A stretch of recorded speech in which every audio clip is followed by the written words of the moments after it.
नेपालको इतिहासमा 2015 सालदेखि आजसम्म आउँदाखेरि 2/3 बहुमत को सरकारको लागि जनमत प्राप्त गरेको यो पहिलो सरकार हो र यो सरकारलाई भोट दिँदै गर्दाखेरि मान्छेहरूले उहाँहरूको वाचापत्रमा उल्लेख भएका 100 बुँदालाई हेरेर दिएका हुन् र त्यो 100 बुँदामा मैले पाएको फरक चाहिँ अरू पार्टीहरूका अलिकति भेग हुन्थे भनेदेखि उहाँहरूका स्पष्ट कुराहरू थिए।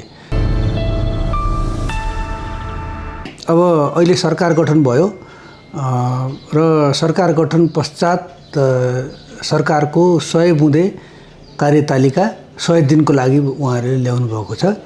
यो राम्रा छन्, यसमा धेरै बुँदाहरू चाहिँ समेटिएका छन् र यसमा विशेष गरी अब डिजिटलाइजेसनका कुराहरू देखि लिएर अध्ययन गर्ने कुराहरू, कमिटी बनाउने कुराहरू, सुझाव सिफारिसको बनाउने कुराहरू, धेरै कुराहरू समेटेका छन्। यो राम्रो पक्षहरू छन्। ऊर्जाको सेक्टरमा पनि राम्रो पक्षहरू छन्, जस्तो पीपीहरूलाई चाहिँ 180 दिनभित्रमा कन्क्लुड गर्ने, निर्यातको बारेमा खाका बनाउने र एनईएलाई अनबन्डलिङ गर्ने योजनाहरू राखिएको छ। मैले समग्रमा मैले राम्रो कुराहरू यहाँ राख्दा समय थोरै हुन्छ, तर चाहिँ मैले केही थप सुझावहरू मैले यहाँ चाहिँ राख्न चाहन्छु, जुन चिजहरू मैले 100 बुँदेमा देखिनँ।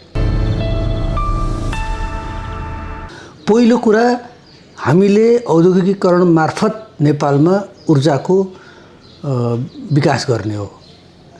ऊर्जा एउटा र मेटेरियल्स हो र र मेटेरियल अथवा कच्चा पदार्थ निर्यात गरेर कुनै पनि देशहरू चाहिँ धनी भएको उदाहरण छैन।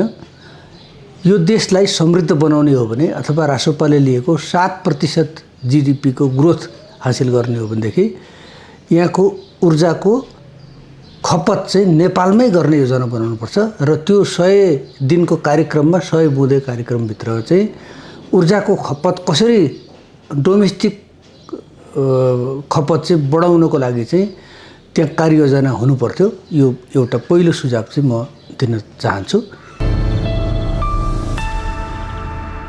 र दोस्रो सुझाव चाहिँ त्यहाँ मैले देखिनँ त्यो बुँदाहरूमा वन चाहिँ नेपालको विकासहरूमा अहिले धेरै हिसाबले एक प्रकारको बाधक चाहिँ देखिएको छ।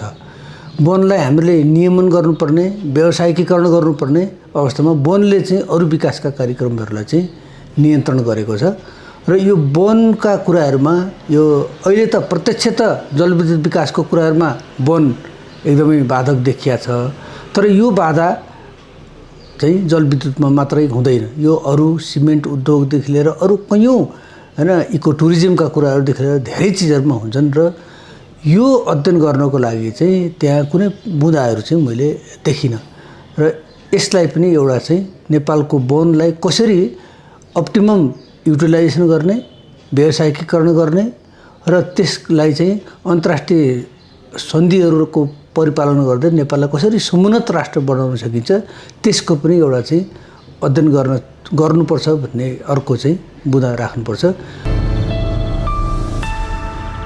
नेपालको मुख्य आर्थिक अवस्थाको सुधार गर्नलाई 3टा चिजहरू हुन्। एउटा कृषि क्षेत्र भयो, एउटा पर्यटन भयो, एउटा चाहिँ ऊर्जाको कुरा भयो। यी 3टा क्षेत्रलाई टार्गेट गरेर हामीले खपतको योजना बनाउनुपर्छ। कृषिलाई आधुनिकीकरण गर्ने कुरा एउटा, अर्को नेपालमा पर्यटनको अथाह सम्भावना छ। यो पर्यटन क्षेत्रलाई चाहिँ एउटा मास्टर योजना ल्याएर हामी एउटा विद्युत खपतका योजनाहरू हामी गर्न सक्छौँ र यी सबै चिज गर्नलाई जे गर्न पनि पूर्वाधारको व्यापक विकास चाहिँ हामीले गर्नु जरुरी छ।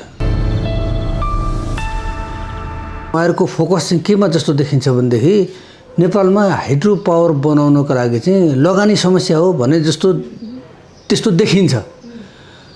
तर मलाई अहिले आजको दिनमा अथवा अबको 1-2 वर्ष 3 वर्षसम्म चाहिँ मलाई के लाग्छ भने हामीलाई यहाँ लगानीको समस्या होइन, यहाँ चाहिँ नियमनको समस्या हो।